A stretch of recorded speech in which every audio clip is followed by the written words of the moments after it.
Quer aprender a ter resultados como esse na internet sem precisar aparecer em vídeos no YouTube? Então clica no botão aqui embaixo, faz a sua inscrição no meu treinamento Ranqueamento de Vídeos no YouTube, o Pulo do Gato, que lá eu vou te ensinar tudo que você precisa saber para trabalhar com o YouTube em vídeos onde você nem precisa aparecer. E no vídeo de hoje do canal, as últimas do São Paulo para a final, para o jogo do ano até o momento. Supercopa do Brasil, Palmeiras e São Paulo, São Paulo e Palmeiras, tudo sobre o tricolor. Vambora pro vídeo do programa. Hoje eu vou mostrar a primeira com todas as edições da Supercopa até então. Como é que foram? Porque teve Supercopa e parou de ter e agora tem de novo. Então, ó, na história é o seguinte, em 90, Grêmio 2, Vasco 0 na edição da Supercopa. O Grêmio foi campeão da Copa do Brasil, o Vasco foi campeão brasileiro. Em 89, né? Isso. Então, e o Grêmio ganhou essa Supercopa 2-0. Em 91, o Corinthians havia sido campeão brasileiro, vencendo o São Paulo na final. E o Flamengo da Copa do Brasil, 1-0 Timão. No Morumbi. No Morumbi. Aí na nova era, agora, quando foi recriada a Supercopa. Em 2020, o Atlético Paranaense perdeu para o Flamengo por 3-0. O Flamengo era o campeão brasileiro, o Flamengão lá do Jorge Jesus e tal. É o nascimento do Melved, né? Exato. Contra o Atlético Paranaense. Nascimento do Melved. Não era o nascimento. Ali era o auge. Era o auge. É o auge do Melved. Exato. 2021, Palmeiras e Flamengo, a decisão foi para os pênaltis. O Flamengo venceu por 6-5 naquela ocasião. O jogo foi 2-2, foi um jogão. Foi. Esse jogo aí, foi um jogo bem legal. 2022. Esse jogo é bizarro, né? Porque o Atlético era campeão brasileiro e da Copa do Brasil. Aí o Flamengo era o vice-campeão brasileiro, pumba, pôs o Flamengo lá. Mas ia fazer o quê? Não ia ter a taça? Mas porque... Teve, então o Atlético ganhou mesmo assim. Teve 25 pênaltis, exatamente. Todo mundo Teve pênalti à beça. Sei lá quanto, o Atlético ganhou por 8-7 do Flamengo nos pênaltis. Ganhou a Supercopa do Brasil. E por fim, em 2023, naquele 4-3, chuva de gols, o Palmeiras venceu o Flamengo. Já era o Flamengo do São Paulo? Não, era o Flamengo do Vitor Pereira. Que foi um dos muitos títulos que das taças que o Flamengo foi perdendo ao longo do ano. E uma das duas taças conquistadas das 3 taças conquistadas pelo Palmeiras em 2023, aquele 4-3, teve polêmica, o gol estava impedido, não estava e tudo mais. Gol do Gabriel Menino, 4-3. E agora, Palmeiras e São Paulo se enfrentarão no Mineirão, com 2 torcidas, veja só, que loucura. Então tá aí, os vencedores da Supercopa. Todos esses jogos tiveram 2 torcidas. Né? Todos os jogos tiveram 2 torcidas. Tem favorito dessa vez? Marília. Tem favorito. Não é favoritaço, mas tem favorito. Palmeiras é favorito. Mas por quê exatamente? Porque 3 anos de trabalho, aquela coisa. Porque é o time que todo mundo sabe como vai jogar, porque são 3 anos de trabalho, porque o time titular é mais robusto, tem mais experiência. Acho que o time titular do São Paulo tem, eventualmente, se a gente vai fazer cara a cara, não sei, talvez ele ganhe algumas posições, mas o conjunto do Palmeiras, ele é melhor em vários campeonatos há mais tempo. É um jogo só, é um jogo único, eu acho que essa diferença ela diminui um pouco, mas acho que é um time que não entra com esse título dando tanta importância como o São Paulo, isso pode favorecer ainda mais a frieza do Palmeiras. Que é uma característica do Palmeiras, Diferente do ano passado, parecia muito mais, apesar da rivalidade ser muito maior por motivos óbvios entre Palmeiras e São Paulo do que entre Palmeiras e Flamengo, o jogo do começo do ano, da Supercopa do ano passado, tinha uma temperatura muito maior do que a gente está vendo dessa vez. Acho que a saída do Dorival contribuiu para isso. Fosse o mesmo time, a gente teria passado muito mais tempo falando do 5-0. Vai vingar, não vai vingar, né? Porque aconteceria isso. A gente não está falando nem do 5-0, nem da Copa do Brasil do ano passado, quando o São Paulo eliminou o Palmeiras.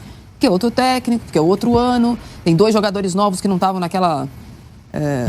Um não está ainda, mas que não estavam naquela disputa.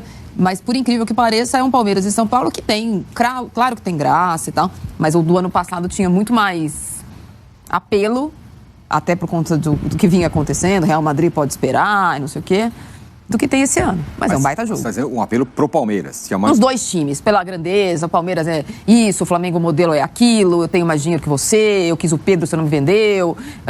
Tinha outros temperos. O Caio Paulista não contribui para isso dessa vez. Ele ter pulado o muro não muda absolutamente nada, nem titular ele é. Então, acho que a rivalidade... Eu acho que tem vários personagens nesse jogo, mas eu minhas atenções estarão para o Carpini e para a arquibancada. O resto é um Palmeiras e São Paulo. É massa. Porque no começo da semana, antes do jogo do Bragantino contra o Palmeiras, você tinha falado que o São Paulo está chegando mais pronto para esse jogo. Você ainda acha? Acho que não. Acho que o problema do Lucas... Não sei qual é a extensão, não sei qual é a gravidade, não sei se isso vai impedir o Lucas de jogar, mas acho que se o Lucas não tiver 100%, acho que o Palmeiras deu mostras no jogo contra o Santos e da consistência do time, do elenco no jogo contra o Bragantino, né? Que passa muito batido, né, nessa questão. O Palmeiras jogou contra o Bragantino, o Red Bull Bragantino, time de Série A, e fez uma partida muito interessante, sabe? Então acho que essa consistência acaba pesando.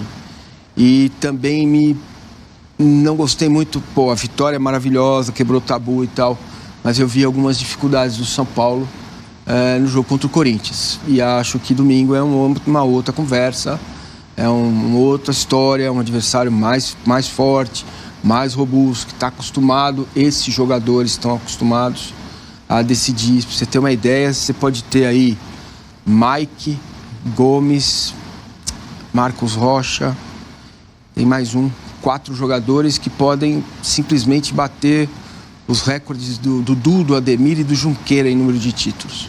Isso faz muita diferença para um jogo único e numa competição que deveria servir para abrir a temporada, né? Mas que gera muita pressão e muito desgaste. Se o Palmeiras perder a final da Supercopa em condições normais, vai doer muito mais do que vai doer no São Paulo se o São Paulo perder, por causa do técnico. O técnico é novo, acabou de chegar, vamos com calma, levanta a mão, apesar dos respingos que vai trazer para ele, né? Na minha visão, acho que se o Palmeiras perde, fica uma coisa mais densa, mais difícil, porque o São Paulo tem sido uma das pedras, né, no sapato do Palmeiras. Já sempre foi histórico, mas dos tempos do Abel para cá, são confrontos duríssimos, equilibrados. No meio do caminho tem 2 goleadas e tal, mas o fato absolutamente imponderável de tudo isso foi o 5-0 e a virada lá no Campeonato Paulista, mas agora é outro momento. Então, essa avaliação que eu tenho, eu acho um baita de um jogo, um baita de um clássico, muito legal que as torcidas estejam lá, espero que corra tudo bem, que eles consigam falar oi pro amiguinho e não brigar com o amiguinho, como diz a Marília, e que a gente tenha um grande espetáculo, um exemplo de civilidade, né? E que isso que de alguma forma possa servir de exemplo para cá. Além das pegadinhas do treinador, né? O que ele tem, o treinador do São Paulo, o que ele vai fazer. Depende das Você circunstâncias, tem o Palmeiras. né? Talvez ela não fira gravemente ninguém, como um jogo de Supercopa poderia imaginar, mas sempre quem perde tem sequela. Ano passado era o começo do trabalho do Vitor Pereira, foi um jogo lá e cá e tal, mas foi o primeiro, né? Perdemos para o Palmeiras, né? Foi assim que o Flamengo, com um sinal claro que aquele time do Flamengo não ia, com aquela formação, a lugar nenhum. E o Vitor Pereira começou, depois de outros insucessos, a mudar a forma da equipe. O primeiro sinal, no primeiro jogo grande, o Flamengo foi muito vulnerável. O São Paulo, acho que o Massa dizia que o São Paulo estaria mais preparado quando o São Paulo terminou o ano com Dorival, Beraldo, Caio Paulista, sem vender ninguém, etc e tal. Mudou bastante coisa, né? Muito mais no São Paulo que no Palmeiras. O Palmeiras mudou pouca coisa em relação ao time. Acho que a questão, insisto, que o Palmeiras vai ter que lidar para a temporada é uma questão do seu campo, da sua casa, que vai interferir na temporada. Mas não é o caso agora na decisão do Mineirão. O São Paulo tem muita coisa nova, além do técnico. Acho que alguns jogadores, sobretudo do lado esquerdo do time. Vejo o São Paulo ainda com mais opções no elenco que o Palmeiras. E para um jogo específico, isso não conta tanto assim, né? Ter melhores opções. O Mancini falou da questão do Aníbal, por exemplo, um recém-chegado. O Palmeiras tem um conjunto melhor, sempre teve. Do meio para trás é mais forte, acho que sempre foi. Mas do meio para frente é mais fraco. Sempre foi, também. Então acho que tem essa questão que acompanhou os duelos São Paulo e Palmeiras ao longo da era Abel. O São Paulo agora vai para... Nossa, acho que é o 4º técnico, né? Contra o Abel. Pra ver como é que é a situação. E por conta das mudanças, Tironi, aquela imagem que eu fazia no começo do ano, o São Paulo que estava disputando a pole position largou dos boxes, né? Mas eu acho que a largada do São Paulo foi boa. Então já ultrapassou alguns, mas não está no nível lá do primeiro pelotão. Ainda não chegou no primeiro pelotão. Mesmo que tenha quebrado o tabu e tal, até porque o Corinthians largou atrás dos boxes, né? Então, e o grande tempero desse jogo, acho que a única questão, eu entendo quando a Marília fala de uma final mais morna do que Palmeiras e Flamengo, acho que em termos nacionais sobretudo, mas em termos regionais é um feito, é um acontecimento. A gente não pode menosprezar o que vai acontecer. Não. Né? Concordo com você. Né? É uma coisa, você vai ver no dia, quando você se deparar com metade verde, metade tricolor, vai dar até uma coisa estranha, e vai ser assim. E há muito tempo não é assim, desde 2016. Então, nós estamos prestes a acompanhar um fato histórico envolvendo duas das maiores equipes do país. Essa decisão de Supercopa do Brasil tem São Paulo e Palmeiras.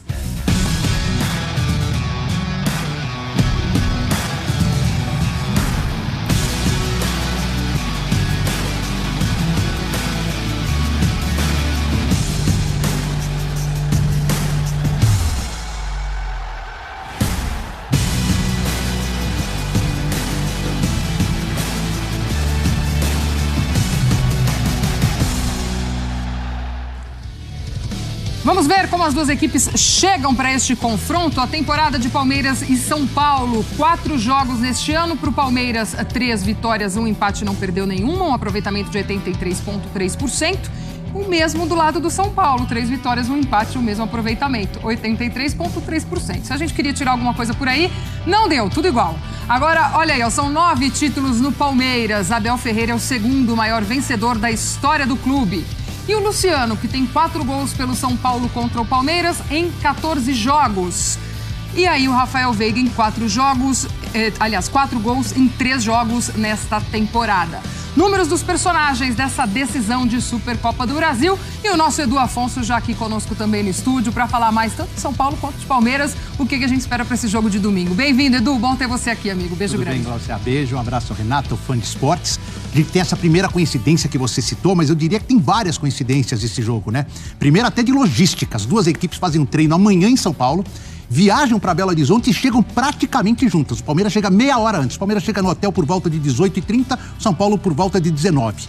E os hotéis, no bairro Savassi, estão distantes um do outro, a 7 minutos de caminhada e a 4 de carro. Então a gente vai ter uma concentração de torcedores do São Paulo num ponto da Savassi e uma concentração de torcedores do Palmeiras em outro ponto. Espero que eles não se encontrem pelas ruas de Belo Horizonte, ou pelo menos aqueles que se encontrarem, tomem uma boa cerveja, comam os petiscos mineiros e deixem pra brigar. Como um tropeiro e aproveite tem tanta a Bela coisa em Belo Horizonte. Brigar pra quê? Mas estão muito próximos. Outra coincidência, os dois times têm 3 desfalques cada um. O Palmeiras não conta com o Endrick na seleção, com o Dudu machucado desde o ano passado e com o Bruno Rodrigues, que sofreu uma séria contusão já neste Paulistão. O São Paulo não tem o Rodrigo Nestor, contundido desde o ano passado, o Rames Rodrigues, que continua fazendo aquele cronograma especial de trabalho e não se colocou à disposição, e também não conta com o Igor Vinícius. Então, no número de desfalques também. O que muda, e talvez o Renato seja o cara ideal para falar sobre isso, é o esquema tático. São Paulo vai manter o 4-2-3-1 e o Palmeiras acena com a possibilidade de um 3-5-2, com o Marcos Rocha de terceiro zagueiro, o que pode fazer com que o time, sem mudanças de jogadores, passe para um 4-4-2. Então já vou soltar os times para o Renatão dar aquela arrematada. Se der tudo certo, e o Lucas jogar, e depois eu falo do Lucas, Rafael, Rafinha, Arboleda, Diego Costa e Wellington, Pablo Maia e Alisson, aquela linha de 3 com Rato, com Luciano e com Lucas Moura, e o Caleri enfiado é este o São Paulo. O Palmeiras de Everton, Marcos Rocha, Murilo e Gustavo Gomes, Maicon e Piquerez, os 2 alas, Rios, Zé Rafael e Veiga completando o meio, Rony, Flaco Lopes, são os 2 prováveis times para o encontro de domingo. Inusitado no Mineirão, inusitado também com 2 torcidas. Se fosse em São Paulo, teríamos uma única torcida. Vamos passar então esses 2 times aí de Palmeiras e São Paulo, já que o Edu já tocou essa bola também desse enfrentamento em campo. E aí depois a gente fala um pouquinho dos 2 trabalhos, né? Tanto de Abel quanto também do Carpini nesse início de temporada. Então, e falar em escalação, acho que tem muito a ver com os 2 trabalhos dos 2 treinadores. E aí é difícil a gente colocar eles numa igualdade de comparação, porque a gente tá falando de um dos mais longevos do Brasil, contra um cara que chegou agora. Mas por incrível que pareça, para esse jogo, eu acho que o São Paulo já tem mais uma cara e não vai fugir muito do que o Edu tá falando. O São Paulo vem numa sequência parecida, no mesmo sistema, até para encaixar Luciano, que é um jogador muito específico hoje, Luciano é um cara que ele não é 9, também não é ponta, então normalmente ele joga como um segundo atacante, encostando ali no Calleri. O Lucas até um pouco mais pelo lado, ele chegou a fazer essa função um pouco mais por dentro com o Dorival na temporada passada. Então, acho que o São Paulo não foge muito disso. Você tendo o Rafinha, você já entende que você tem um lateral que vai construir mais por dentro, de trás, então o Wellington Rato vai ficar bem aberto pelo lado direito e o Wellington do outro lado bem espetado para abrir o campo. Então, o Carpini, por mais que seja um outro treinador, ele dá uma sequência no que vinha fazendo com o Dorival. E assim, ele vem dando sequência no que é a característica dos atletas também. Mudar tudo de uma forma abrupta também não ia ser muito legal. Do lado do Palmeiras, por incrível que pareça, por mais que o trabalho seja longo, eu acho que eu tenho mais dúvidas. Porque o Palmeiras já jogou com linha de 4 nessa temporada, o Palmeiras já jogou com o Marcos Rocha como um terceiro zagueiro, já jogou com o Gustavo Gomes como lateral. Exato. Então, eu vi um começo de ano do Palmeiras, e eu acho isso importantíssimo, porque o Abel tem essas costas quentes, de muita observação. Eu vejo o Abel olhando como é que se comporta assim, ele já jogou com só um cara na referência, já jogou com 2, ele já usou o Mike de lateral, já usou o Mike mais avançado. Então, assim, acho que o Palmeiras traz um pouquinho mais de dúvida, mas pensando no que ele tem de mostragem do que fez ele ganhar o Campeonato Brasileiro, eu acho que ele volta para 3 zagueiros, eu acho que ele volta para 2 atacantes, e o Flávio Lopes me parece que foi o cara que, nesse espacinho, ganhou uma moral. No meio de semana, até ele também fazendo o César, ele estava com os 3 zagueiros contra o Bragantino. Tinha um Caio Paulista que ele colocou também mais como um ponta até. Então, assim, o Abel, acho que dentro dos testes também vai dando um pouco do indício do que ele pensa de modelo de jogo, né? E o Caio Paulista pela primeira vez, já que você citou contra o São Paulo. Claro que há uma curiosidade mais pelo lado do torcedor. Já conversei com vários jogadores, não tem esse negócio de rixa que ele mudou. O jogador é profissional. Ontem foi o Caio Paulista, amanhã é o jogador que está no São Paulo que pode mudar. Então não existe a gente não vai ver ali uma perseguição dentro de campo ao Caio Paulista. Agora, o torcedor do São Paulo que comparecer, certamente se o Caio Paulista entrar em campo, será motivo de baia para esse torcedor. Ficou bastante magoado, bastante chateado com toda a situação. Eu queria levantar só uma polêmica, que pode ser uma polêmica, é o Lucas Moura, né? O Lucas pode não jogar, não tô falando que ele não vai jogar, a gente não tem informação ainda do treino de hoje. O Lucas jogou a primeira, passou 2 fazendo um trabalho de recuperação, jogou 45 minutos contra o Corinthians sem a mesma intensidade, até sentiu alguma coisinha ali no começo, foi até o intervalo, e existe um ponto de interrogação. E aí, se o Lucas não jogar, a gente vai ter uma amostra de como o banco do São Paulo hoje é muito mais forte em relação ao ano passado.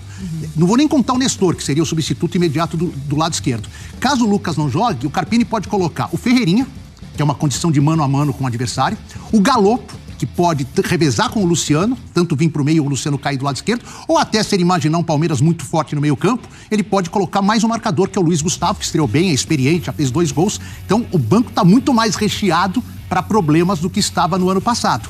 Então vamos esperar, amanhã tem um último treino pra gente saber se viajar, ele viaja, isso eu tenho certeza. Se vai jogar ou não, saberemos só no domingo. É o inferno dos marcadores, porque ele, mesmo agora jogando mais para a esquerda, que não era a opção original dele, mas é importante que ele ajude. O São Paulo tem um congestionamento de bons jogadores aí, tem que encaixar pelo menos 2 ou 3 jogadores aí. Então quem é o mais versátil, e o Carpini já falou isso, os mais versáteis podem fazer outras funções, mas o Lucas está com liberdade para pegar a bola e arrancar, e ele e o Luciano são caras muito importantes para a transição, porque eles recebem de costas, o Luciano mais na malandragem, na proteção do corpo, consegue girar para fazer a transição. O Lucas é na primeira, ele recebe de costas, dá um tapa, tem um arranque absurdo, os caras não pegam. Ele iniciou umas 2 ou 3 jogadas contra o Corinthians fazendo isso, vindo da ponta para o meio. Então, de fato, é um jogador que, para mim, como dizia o Casares, é o principal reforço do São Paulo para essa temporada, é a manutenção do Lucas Moura. Eu acho também, é um cara que é muito fundamental nesse time do São Paulo. Até o Will pergunta, manda um chat pra gente, obrigado pela ajuda ao canal, pergunta se o Lucas vai conseguir jogar alguma etapa, algum dos tempos domingo. E a expectativa é que sim.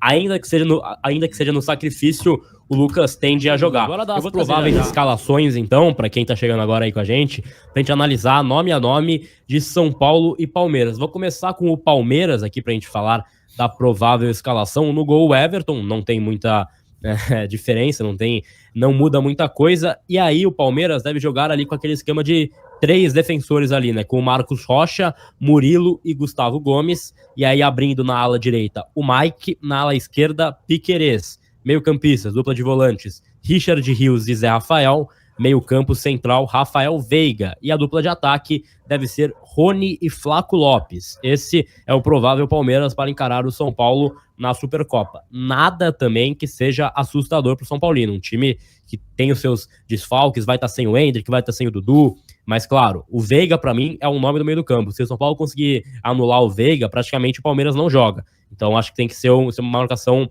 em cima ali. Já o São Paulo, por um outro lado, tem no gol Rafael, na direita Rafinha, na esquerda Wellington, dupla de zaga Diego Costa e Arboleda.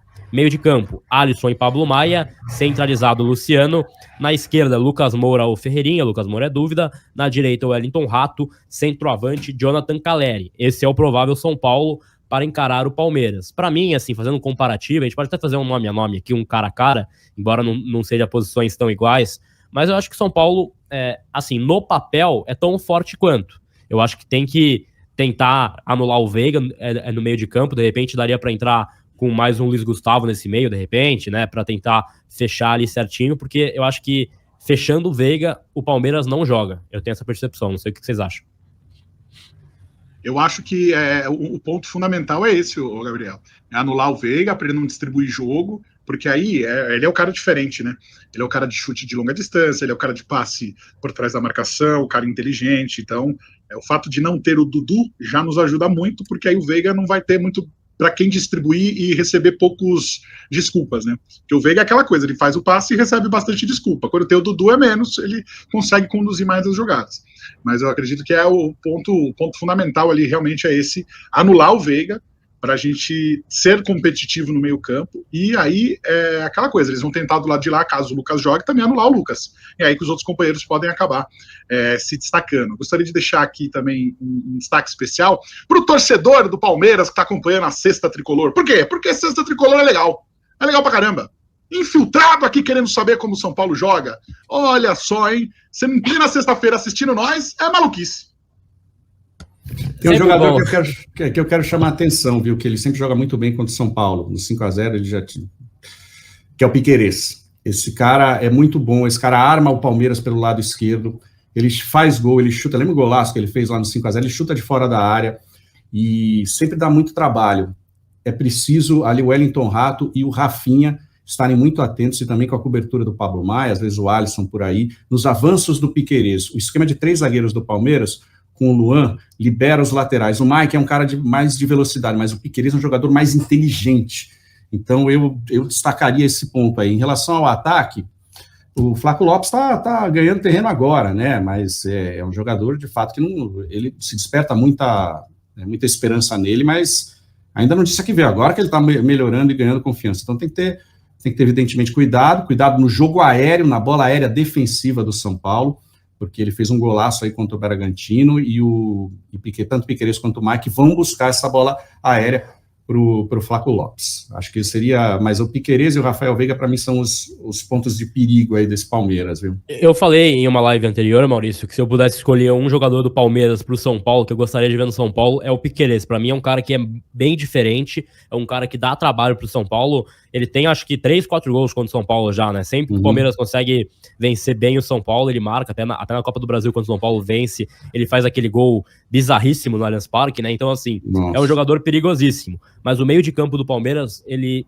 funciona, rotaciona em torno do Veiga. Se o São Paulo conseguir fechar o Veiga, vai ser importante. E, claro, a dupla de volantes dele também não tem bobo ali, né? O Zé Rafael é um baita segundo volante ali, e o Rios também é um bom jogador. São times equilibrados, são times que não tem, de repente, né? O São Paulo tem o Lucas Moura e pode vir a ter o James Rodrigues, mas são times que não tem grandes estrelas dentro de campo, né? Não vai ter nenhuma mega estrela, não vai ter um Hendrick, um Dudu para destoar pelo Palmeiras, como não vai ter um Lucas Moura ou um James pelo São Paulo. Claro, o Lucas ainda é dúvida, assim como o James, né? Então, mas acho que o Lucas não vai jogar 90 minutos caso vá a campo. Então tem muito disso. É um jogo bem parelho, um jogo bem equilibrado. É decisão que se decide em detalhes. É o tipo de jogo que é um lance ali que pode acabar virando tudo. Eu acho que o São Paulo tem totais condições de sair aqui do Mineirão campeão da Supercopa. Mas vai depender. São Paulo, Vitor Birner, seria a pedrinha no sapato de Abel Ferreira? Bom, Bilhal, pelos resultados, se a gente for olhar o potencial dos elencos, eu não tô nem falando do jogo de amanhã. Acho que sim.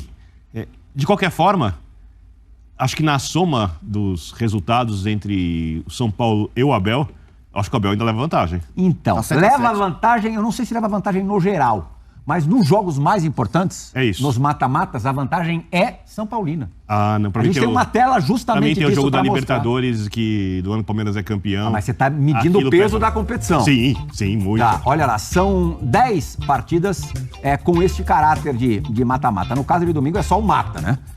Com 3 vitórias de Abel Ferreira, 2 empates e 5 derrotas. Ele tem um aproveitamento inferior a 40% enfrentando o São Paulo nesse tipo de situação, 36,7%. Classificações / títulos, 2. Tem o título paulista, né? Onde ele reverteu um resultado, saiu perdendo por 3-1 e fez 4-0 na volta no Allianz Parque. E esse da Libertadores de 2021, que você falou, o São Paulo ainda comandado por Hernan Crespo. O São Paulo nunca tinha perdido do Palmeiras em Libertadores. O São Paulo tinha pego fase de grupos em 74, é isso, se não me engano. Tinha pego em 90 quando eliminou o Luxemburgo, nas oitavas de final, em 94. 94. O do Muricy também, que o São Paulo eliminou o Palmeiras, eu não lembro exatamente qual ano. 2005 e 2006. 2006. 2005, São Paulo 2005 com o Paulo Autuori, São Paulo nunca tinha perdido com o Muricy. em vários jogos. Já pegou a segunda academia do Palmeiras para enfrentar e nunca tinha perdido. Eu acho que essa vitória, o jeito que o Palmeiras eliminou o São Paulo e o Palmeiras é campeão da América, é uma coisa muito grande. Muito grande, assim. Acho que pra mim, como eu acho a Libertadores muito grande, acho que isso sobressai... Você acha que a Libertadores se sobressai a 2 eliminações de Copa do Brasil? Acho sim. Fácil. Fácil, é aquela pra que mim. dói mais, entendeu? Mas se você, numa dessas E a quebra da classificações do São invencibilidade Paulo, do o São torneio. Paulo conquistou um título inédito da Copa do Brasil. Sim, se você tivesse dito que o São Paulo ganhou, e aí, obviamente, subjetividade, cada um pensa de um jeito, eu não tô querendo aqui definir uma verdade, é só... assim, eu gosto de boas conversas de futebol. Sim, claro. Se trocaria. Se fosse o jogo do título, eu entenderia. Mas na Libertadores também não foi o jogo do título. Mas eu nunca havia perdido do Palmeiras e Libertadores. O Palmeiras é um freguês do São Paulo e Libertadores. E tem uma coisa que ninguém explica, a gente brinca com a mística do futebol e tal. O São Paulo ganhou do Abel esse número de jogos com técnicos diferentes, com times diferentes. Né? E Palmeiras, 3 treinadores. E o Palmeiras quase sempre Crespo, com times Rogério, melhores. Rogerão e Dorival. O Diniz não ganhou do Abel, do São Paulo? Ixi, vai ser bom pra Diniz também, é verdade, mas não mata-mata. Não mata-mata. Ganhou, né? Tô só ouvidos. A primeira vitória do São Paulo no Allianz Parque foi com o Diniz. Foi com o Diniz. E Palmeiras com o time Na reserva. pandemia, sem público no estádio. Na arrancada para Libertadores contra o Flamengo naquela época, até o Palmeiras reclamou que o Palmeiras usou o time reserva, o Palmeiras podia ser rebaixado. tava Sem conversas paralelas, Ali. por favor. Não, eu tô só marca, né? Uma coisa assim que... Deixa os caras, deixa os caras. Deixa os caras, deixa os caras. Vai lá, Os caras Birner. aqui. E o Bueno Deixa tava o lá, cara. entrou na confraria. Deixa ele Vamos abrir o ouvir os coração. caras aí. Mas é isso, o fato de ser... Aí ele ficou bravo, deixa ele, termina, eu quero te ouvir. Não, já querem falar. Deixa ele terminar de falar, vai. Por favor, o Birner. Vai, Birner. Eu não tô Continua, falando. Birner. Faço questão absoluta. Continua. Você pode falar. Não, por favor, conclua. Eu perdi o raciocínio. Não, mas eu tô mais preocupado com a tua conclusão do que com o que o Zé vai dizer. Resumindo, historicamente, tem coisas que não são explicáveis por questões técnicas, táticas, físicas, quando a gente pega uma visão mais ampla. Místicas. O Palmeiras, Isso é verdade. nesses jogos grandes, por algum motivo, quando podia ganhar, perdeu do São Paulo algumas vezes. O Corinthians, quando tinha time melhor que o do Palmeiras, perdeu do Palmeiras algumas vezes. E o São Paulo, quando tinha melhor que o do Corinthians, perdeu do Corinthians algumas vezes. Sim. Essa troca entre os 3 grandes aqui da capital, eu não tenho como explicar e ninguém explica simplesmente pelas questões do campo. É verdade. Só o São Paulo entra, acho que a dúvida de momento é o Lucas Moura, né? De que maneira o Lucas vai chegar pra final? Vai ser apto a jogar o jogo inteiro? Vai estar meia bomba? Não vai jogar? Vai entrar só no segundo tempo? Como é que vai fazer? E, se ele não estiver apto, né, em condições, vai mudar o sistema? Vai manter o sistema? Vai com o Ferreirinha? Vai com o Galopo? Vai com o Luiz Gustavo? Talvez mais focado na marcação aí, né? Pra não deixar o Palmeiras também jogar. A gente sabe que tem que primeiro matar o Veiga, né? Matar o Veiga e conter a subida dos laterais e é isso, né? Lembrando que o Palmeiras tem seus desfalques, não tem Dudu, não tem Hendrick, mas é um time perigosíssimo. São Paulo sempre faz jogo duro com o Palmeiras tem sempre dificuldade contra o São Paulo. Concordo com a Mariga, acho que o Palmeiras ainda é favorito pela questão do histórico, do trabalho, do tempo de trabalho e tudo mais, mas é um jogo, 90 minutos, lembrando que não tem prorrogação. Se houver empate, são pênaltis. E assim, o Rafa nos pênaltis não é muito bom, e o Everton também não, né? Então assim, vai ser meio que aqueles pênaltis assim, se o cara não jogar a bola pra fora, vai de além, entendeu? Então assim, a expectativa é boa, ansiosos aí, contando aí menos de 48 horas para o confronto. A única dúvida é essa, é o Lucas Moura, porque o resto do time você sabe de cor e salteado. A não ser que o Carpini apronte uma grande surpresa. A novidade talvez de São Paulo é que a Sportbet vai ser a patrocinadora, né, no lugar da Superbet. Superbet vai ficar na omoplata. Foi um acordo que o São Paulo fez antes da troca de patrocinadora, né? Não se incomodem, eu fico brincando aqui no fundo. E é isso. Vamos agora aguardar aí o dia do jogo para ver se a gente consegue mais novidades. Eu sou o Marcelo Mazor do canal Mazor SPFC. E se você quer ficar ligado nas últimas notícias, nas novidades do São Paulo Futebol Clube, não deixe de se inscrever no canal, ativar o sininho para notificações. E se puder no vídeo, como eu sempre peço, deixe aquele likezão, tá ok? Saudações e cores, um ótimo sábado a todos, um ótimo fim de semana a todos e amanhã tem São Paulo. Valeu! Aí pessoal, eu tô aqui com a minha conta da Monetize aberta, tá? Os gráficos de venda. Tô aqui também com a minha conta da Hotmart aberta. Vou estar atualizado aqui para você ver. Vou clicar aqui no dia 1º de abril ou dia 28 de abril. Vou clicar em aplicar e também em filtrar. Veja que dá para fazer muita coisa, né? Se você aplicar técnicas de YouTube, tá? Esses vídeos do YouTube, a maioria deles eu nem apareço e dá para ter um resultado legal. Nos últimos 28 dias, esse aqui é o meu saldo que eu ainda não fiz saque. Então eu vou deixar o link embaixo agora do meu treinamento, onde eu estou ensinando muitas pessoas a conseguirem iniciar nesse mercado em vídeos no YouTube sem precisar aparecer, tá bom? Passa lá, faz a sua inscrição, eu te espero lá na área de membros. Valeu!